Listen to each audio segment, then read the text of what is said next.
GTM ज्ञान के YouTube channel पर एक बार पुनः आपका स्वागत करता हूं। मैं हूं आपका दोस्त कुंदन गौतम और फिर से मैं आपको एक नए वीडियो में लेके आया हूं। मैं कोशिश करता हूं कि कुछ वैसा चीज़ सिखाऊं जो आप अभी तक नहीं जानते होंगे संभवतः। तो आज के इस क्लास में मैं आपको सिखाने वाला हूं कि टेंस को कैसे डिफाइन करते हैं। आप टेंस के स्ट्रक्चर के बारे में जानते होंगे, मैंने भी आपको सिखाया हुआ है। टेंस के डिफिनीशंस को हिंदी में अगर कोई बोले तो आप बता सकते होंगे। तो मैं आज एक ट्रिक के माध्यम से, मैं हमेशा कोशिश करता हूं कि आपको ट्रिकी और लॉजिकल मेथड से मैं कोई भी ग्रामर के टॉपिक को समझाऊं। किताबों में सब कुछ लिखा रहता है और किताब लिखने वाले निश्चित तौर पे हमसे ज़्यादा जानकार होते हैं, विद्वान होते हैं वो, लेकिन मैं आपको कुछ अपना स्पेसिफिक ट्रिक के माध्यम से ये बताने की कोशिश करता हूँ ताकि आपके दिलों पर मैं बस सकूं, ताकि मैं आपके मन में आ सके ये डिफिनीशन। और इस तरह से डिफिनीशन ऑफ टेंसेस मैं आज स्टार्ट करने वाला हूं कि टेंस को कैसे डिफाइन करते हैं। आप ये जानते होंगे कि अगर आपको कोई पूछे कि टेंस क्या होता है, what does it mean of tense, tense किसे कहते हैं, तो आप क्या कहेंगे? पहले मैं टेंस को डिफाइन करूंगा और फिर मैं उसके पार्ट्स को डिफाइन करूंगा और बहुत कम समय में मैं कोशिश करूंगा कि मैं आपको सबका डिफिनीशन समझा दूं। टेंस क्या होता है? तो टेंस एक ग्रामेटिकल टर्म है। Tense is a grammatical term. आप सीधा सीधे कहेंगे टेंस, पहले तो आप क्या कहेंगे, एक ग्रामेटिकल टर्म है। ग्रामेटिकल टर्म है यानी व्याकरणिक तथ्य है जो वर्ब अथवा इसके रूप से आइडेंटिफाई होता है। तो आप दूसरा टर्म में से क्या लिख सकते हैं? It is identified by verb form, verb और इट्स फॉर्म्स। यानी कि मेरे कहने का मतलब यह हो गया कि आप वर्ब अथवा इसके रूप से इसे आइडेंटिफाई कर सकते हैं। अब कैसे आइडेंटिफाई कर सकते हैं? तो देखिए ध्यान से, मैं यहां पे छोटा सा एग्जांपल लेके आपको बताता हूं। जैसे अगर आपको कोई पूछे कि वी वेंट टू पटना, ये किस टेंस में है, तो आपने क्या देखा इसमें? आपने देखा इसमें वेंट, यानी वेंट क्या है? वर्ब का सेकेंड फॉर्म है। एंड अकॉर्डिंग टू स्ट्रक्चर आप इस बात को समझते होंगे कि जिस सेंटेंस में वर्ब का सेकेंड फॉर्म लगता है वह कौन सा कहलाता है? वह कहलाता है सिंपल पास्ट टेंस में। यानी यह सेंटेंस किस में है? सिंपल पास्ट टेंस में है। यानी कि वर्ब के रूप को देख के ही आपने पहचाना। तो टेंस को कैसे किस तरह से डिफाइन करेंगे हम लोग? टेंस को करेंगे, it is a grammatical term which is identified by verb और इट्स फॉर्म्स। वर्ब अथवा इसके रूप से हम टेंस को आइडेंटिफाई करते हैं and that grammatical term is known as tense. उसी व्याकरणिक तथ्य को हम क्या कहते हैं? टेंस कहते हैं। अब टेंस के 3 पार्ट्स होते हैं, प्रेजेंट टेंस, पास्ट टेंस और फ्यूचर टेंस। अब हम लोग ये देखते हैं कि प्रेजेंट टेंस किसको कहते हैं।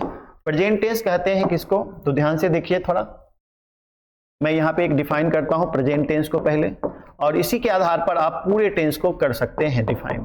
प्रेजेंट टेंस, ठीक है। अब प्रेजेंट टेंस को डिफाइन करने के लिए हम लोग इसको एक से डिफिनीशन लिखते हैं पहले, उसके बाद मैं आपको समझाऊंगा। When the action denoted by verb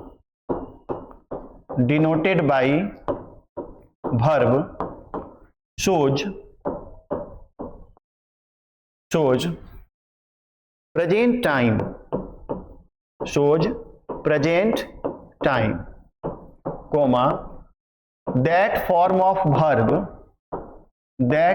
of verb is called present tense। बस आप डिफाइन कर सकते हैं इसे इस तरह से।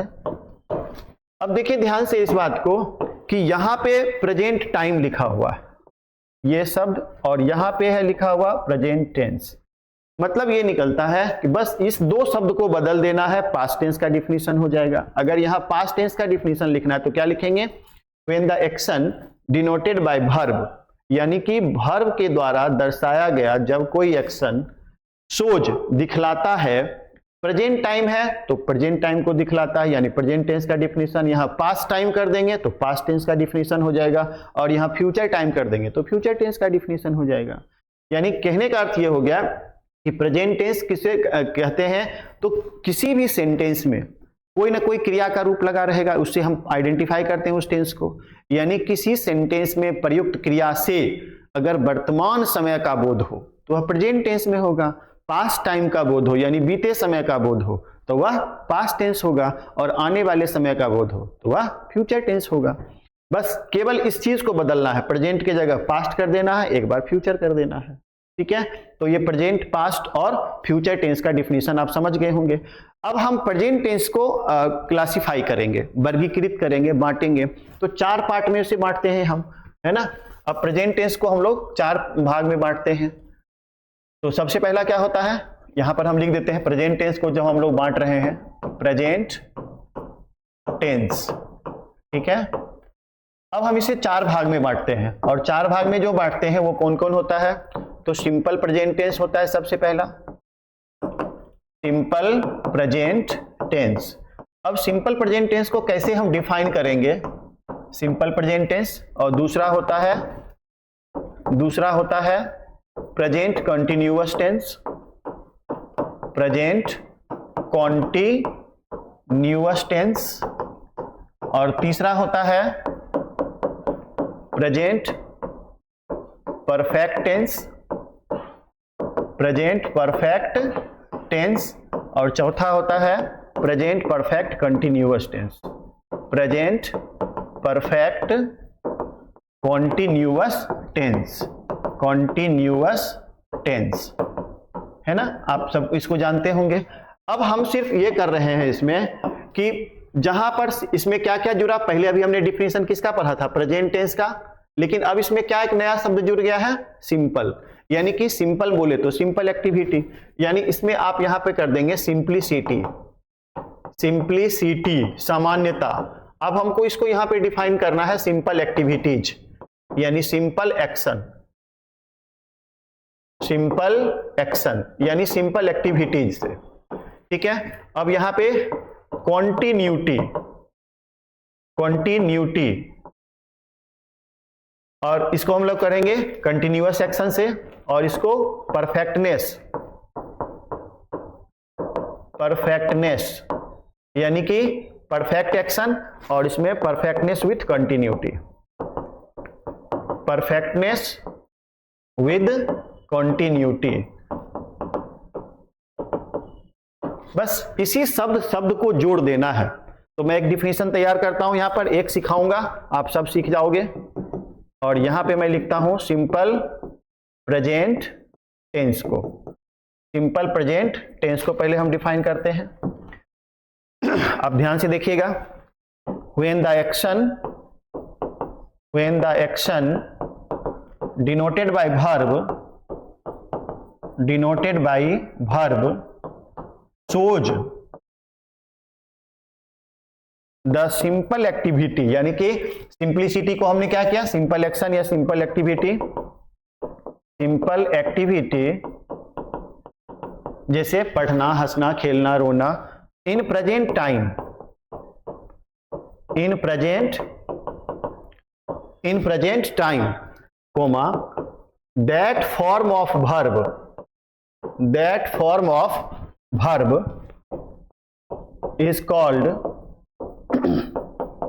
Simple present tense. उसे हम क्या कहेंगे, सिंपल प्रेजेंट टेंस। बस खत्म हो गया। अब आप इसको मैं समझा देता हूं, फिर आप समझ जाओगे। देखो ध्यान से, यहां पे मैंने क्या शब्द ऐड किया था, सिंपल। प्रेजेंट टेंस को तो पहले भी डिफाइन कर चुके थे, अब हमने इसमें जोड़ा क्या, सिंपल। अब आप यहां पे देखेंगे लिखा होगा when the action denoted by verb, जो पहले भी लिखा था हमने, शोज द सिंपल एक्टिविटी। आप गौर करेंगे कि यहां पे हमने ये शब्द को जोड़ दिया है, सिंपल एक्टिविटी, सामान्य क्रियाकलाप जैसे हंसना, पढ़ना, रोना। अब ये किस में हो रहा है, प्रेजेंट टाइम में। तो वर्ब का वह रूप देखो, दैट फॉर्म ऑफ वर्ब, यानी वर्ब का वह रूप is called simple present tense. अगर यहां रहेगा प्रेजेंट कंटिन्यूअस टेंस, तो प्रेजेंट टेंस तो पहले भी पढ़ चुके हैं, अब क्या एक शब्द जुड़ गया, कंटिन्यूअस। तो यहां क्या कर देंगे, कंटिन्यूअस एक्टिविटी। ठीक है, अगर रहेगा प्रेजेंट परफेक्ट के लिए, तो यहां क्या जोड़ देंगे, परफेक्टनेस यानी परफेक्ट एक्शन या एक्टिविटी। अगर रहेगा प्रेजेंट परफेक्ट कंटिन्यूअस, तो परफेक्टनेस विथ कंटिन्यूटी। यानी कि अब जहां जहां प्रेजेंट है वहां वहां पास्ट कर दीजिए तो पास्ट का हो जाएगा, जहां जहां प्रेजेंट है वहां फ्यूचर कर दीजिए तो फ्यूचर का हो जाएगा। यानी कि आप 12 के 12 डिफिनीशन इसी ट्रिक से समझ सकते हैं, और एक डिफिनीशन आपको आ गया तो समझिए 12 डिफिनीशन आप लिख सकते हैं। समझ में आ रहा होगा। जिस तरह से मैं बोलता हूं प्रेजेंट कंटिन्यूअस टेंस को, प्रेजेंट कंटिन्यूअस टेंस किसको कहते हैं, यानी कि अगर आप नाम से ही देखेंगे कि इसमें प्रेजेंट टेंस पहले से है, यानी प्रेजेंट टेंस का डिफिनीशन तो हम सीख ही चुके हैं। इसमें जोड़ना क्या है, कंटिन्यूअस, यानी कि वर्तमान समय में किसी वाक्य में प्रयुक्त क्रिया से वर्तमान समय का बोध हो, तो उसको हम क्या कहेंगे, present continuous tense. Sorry, present continuous में कंटिन्यूटी भी जोड़ना है, यानी कि किसी वाक्य में प्रयुक्त क्रिया से वर्तमान समय में कार्य के जारी रहने का बोध हो तो उसको प्रेजेंट कंटिन्यूअस टेंस कहेंगे। प्रेजेंट परफेक्ट टेंस किसको कहेंगे, तो वाक्य में प्रयुक्त क्रिया से वर्तमान समय में कार्य की पूर्णता यानी कंप्लीटनेस ऑफ एनी एक्शन का बोध हो तो उसे हम क्या कहेंगे, प्रेजेंट परफेक्ट टेंस। ठीक उसी तरह से प्रेजेंट परफेक्ट कंटिन्यूअस टेंस को कैसे कहेंगे, जब किसी वाक्य में प्रयुक्त क्रिया से, क्रिया बोले तो वर्ब से कार्य के जारी रहने के साथ साथ भविष्य में कार्य के पूर्ण होने का बोध हो तो दैट फॉर्म ऑफ वर्ब यानी वर्ब का वह रूप क्या कहलाता है, प्रेजेंट परफेक्ट कंटिन्यूअस टेंस कहलाता है। इस तरह से आप 12 के 12 टेंस को डिफाइन कर सकते हैं अपने तरीके से, और उम्मीद करते हैं कि आप सीख भी गए होंगे।